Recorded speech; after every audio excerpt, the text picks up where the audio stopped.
नमस्कार मित्रांनो, tech news या यूट्यूब चॅनलमध्ये आपल्या सर्वांचे खूप खूप स्वागत आहे। आजच्या व्हिडिओमध्ये आपण महाराष्ट्र गट ब सेवा संयुक्त पूर्व परीक्षा 2025 या जाहिरातीबद्दल संपूर्ण माहिती पाहूया। त्याआधी आपण जर चॅनलवर पहिल्यांदाच आले असाल तर चॅनलला सबस्क्राइब करा, जेणेकरून कुठलेही महत्त्वपूर्ण अपडेट मिस होणार नाही। चला तर व्हिडिओला सुरुवात करू। आयोगाच्या ऑफिशियल वेबसाईटवर नुकतीच कंबाईन ग्रुप बी ची जाहिरात प्रसिद्ध करण्यात आली आहे। त्यामध्ये पोस्टनुसार किती जागा आहेत, तसेच एज्युकेशनल क्वालिफिकेशन काय असायला हवे ही संपूर्ण माहिती पाहूया। त्याकरिता व्हिडिओ शेवटपर्यंत पहा। आपण सर्व स्क्रीनवर बघू शकता, महाराष्ट्र गट ब सेवा संयुक्त पूर्व परीक्षा 2025 करिता एकूण 282 पदांचा समावेश करण्यात आला आहे आणि ही परीक्षा दिनांक 9 नोव्हेंबर 2025 ला 37 जिल्हा केंद्रांवर घेण्यात येणार आहे। आता आपण कुठल्या पोस्ट आहेत आणि पोस्टनुसार किती वॅकन्सीज आहेत हे सर्व पाहूया। आपण स्क्रीनवर बघू शकता, सहाय्यक कक्ष अधिकारी म्हणजेच ASO असिस्टंट सेक्शन ऑफिसर या पोस्टकरिता टोटल 3 पदे दिली आहेत। त्यामध्ये 1 पद हे राखीव आहे तर 2 पदे ही अराखीव आहेत। अराखीव म्हणजेच ही 2 पदे जनरल कॅटेगरीसाठी आहेत। असे मिळून ही टोटल 3 पदे आहेत। आता समोरचे पद म्हणजे राज्य कर निरीक्षक गट ब म्हणजेच STI या पदाकरिता टोटल 279 पदे आहेत आणि ही सर्व पदे आरक्षित आहेत। कास्टनुसार किती वॅकन्सीज आहेत ते आपण स्क्रीनवर बघू शकता। जसे की अनुसूचित जातीकरिता टोटल पदसंख्या ही 78 इतकी देण्यात आलेली आहे। तसेच अनुसूचित जमातीकरिता 3 पदे दिलेली आहेत।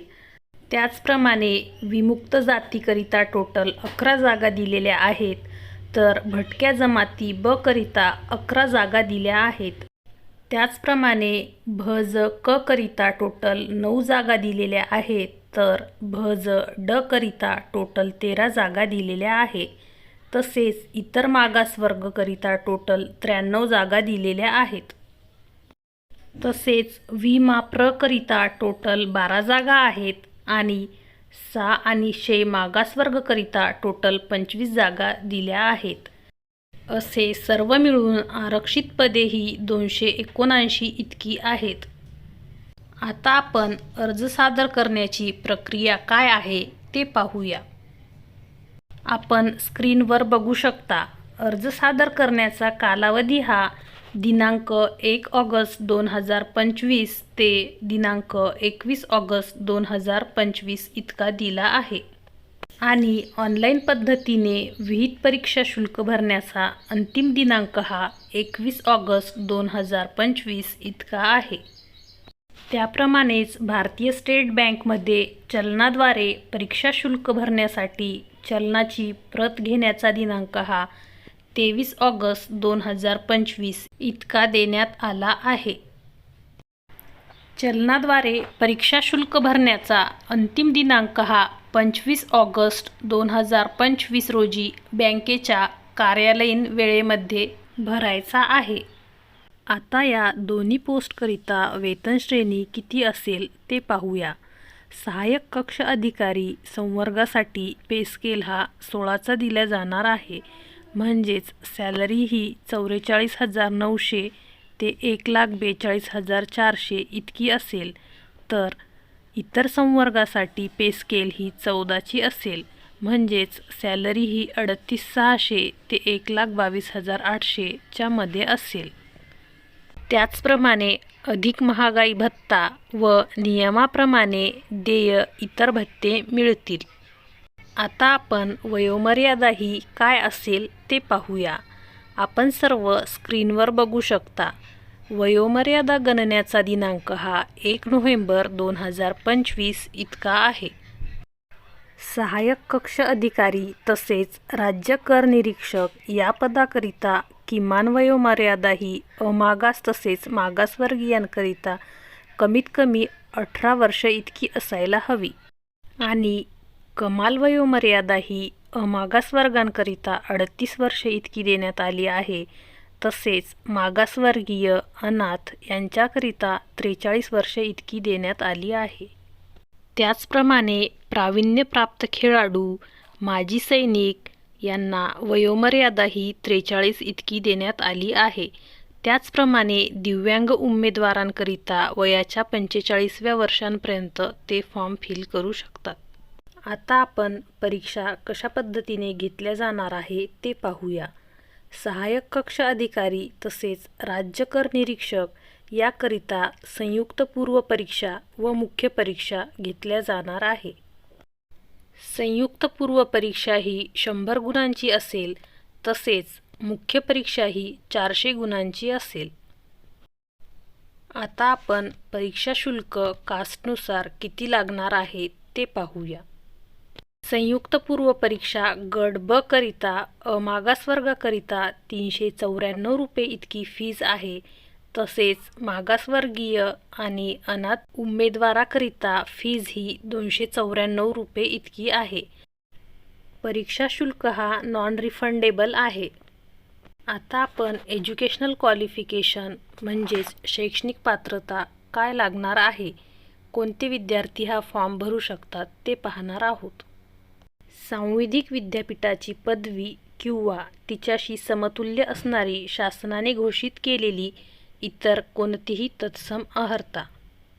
म्हणजेच तुम्ही कुठल्याही शाखेत पदवी प्राप्त केली असेल तर तुम्ही हा अर्ज भरू शकता.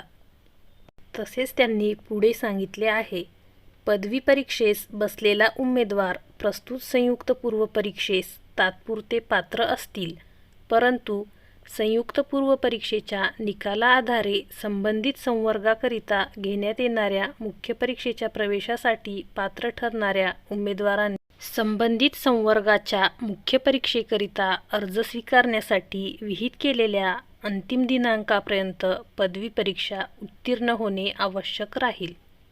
आता त्यांनी पुढे सांगितले आहे, इंटर्नशिप किंवा कार्यशाळेतील कामाचा अनुभव आवश्यक असेल अशा पदवीधारकाने ही अट मुख्य परीक्षेचे अर्ज स्वीकारण्याच्या विहित अंतिम दिनांकापर्यंत पूर्ण केली असली पाहिजे.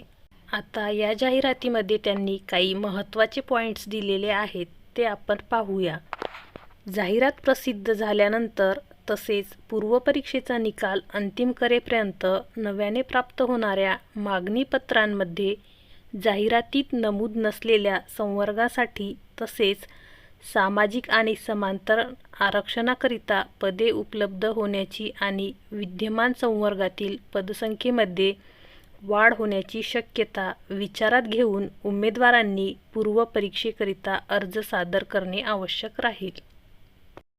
म्हणजेच त्यांनी इथे सांगितलेले आहे की जागांमध्ये वाढ होऊ शकते. आता पुढे त्यांनी सांगितले आहे, पूर्व परीक्षेचा निकाल अंतिम करेपर्यंतच्या कालावधीपर्यंत शासनाकडून सुधारित, अतिरिक्त किंवा स्वतंत्र मागणीपत्राद्वारे प्राप्त होणारी सर्व सेवेतील पदे पूर्व परीक्षेच्या निकालासाठी विचारात घेण्यात येतील. आता त्यांनी पुढे सांगितले आहे, पूर्व परीक्षेची जाहिरात प्रसिद्ध झाल्यानंतर शासनाकडून सुधारित, अतिरिक्त, स्वतंत्र मागणीपत्राद्वारे प्राप्त संवर्गातील पदांचा समावेश पूर्व परीक्षेच्या निकालापूर्वी शुद्धीपत्रकाद्वारे करण्यात येईल. यास्तव पूर्व परीक्षेच्या जाहिरातीमध्ये पद आरक्षित नसल्यामुळे, पदसंख्या कमी असल्यामुळे अथवा संवर्गाचा समावेश नसल्यामुळे पूर्व परीक्षेसाठी अर्ज सादर केला नसल्याची व त्यामुळे निवडीची संधी वाया गेल्याबाबतची कोणतीही तक्रार नंतर कोणत्याही टप्प्यावर विचारात घेतली जाणार नाही. विद्यार्थी मित्रांनो, फॉर्म फिल करण्यापूर्वी तुम्हाला EKYC करणे महत्त्वाचे आहे. त्यामुळे तुमच्या लॉगिनमध्ये जाऊन पहिले तुम्ही EKYC कंप्लीट करा आणि त्यानंतरच फॉर्म भरायला सुरुवात करा. आपण आजच्या व्हिडिओमध्ये महाराष्ट्र गट बस सेवा संयुक्त पूर्व परीक्षा 2025 बद्दल संपूर्ण माहिती पाहिली आहे. तुम्हाला जर या व्हिडिओ रिलेटेड काही प्रश्न असतील तर ते तुम्ही कमेंट सेक्शनमध्ये नक्की विचारा आणि आपल्या चॅनलला अजूनही सबस्क्राईब केले नसेल तर चॅनलला सबस्क्राईब करा. भेटूया पुन्हा एकदा नवीन व्हिडिओमध्ये. धन्यवाद.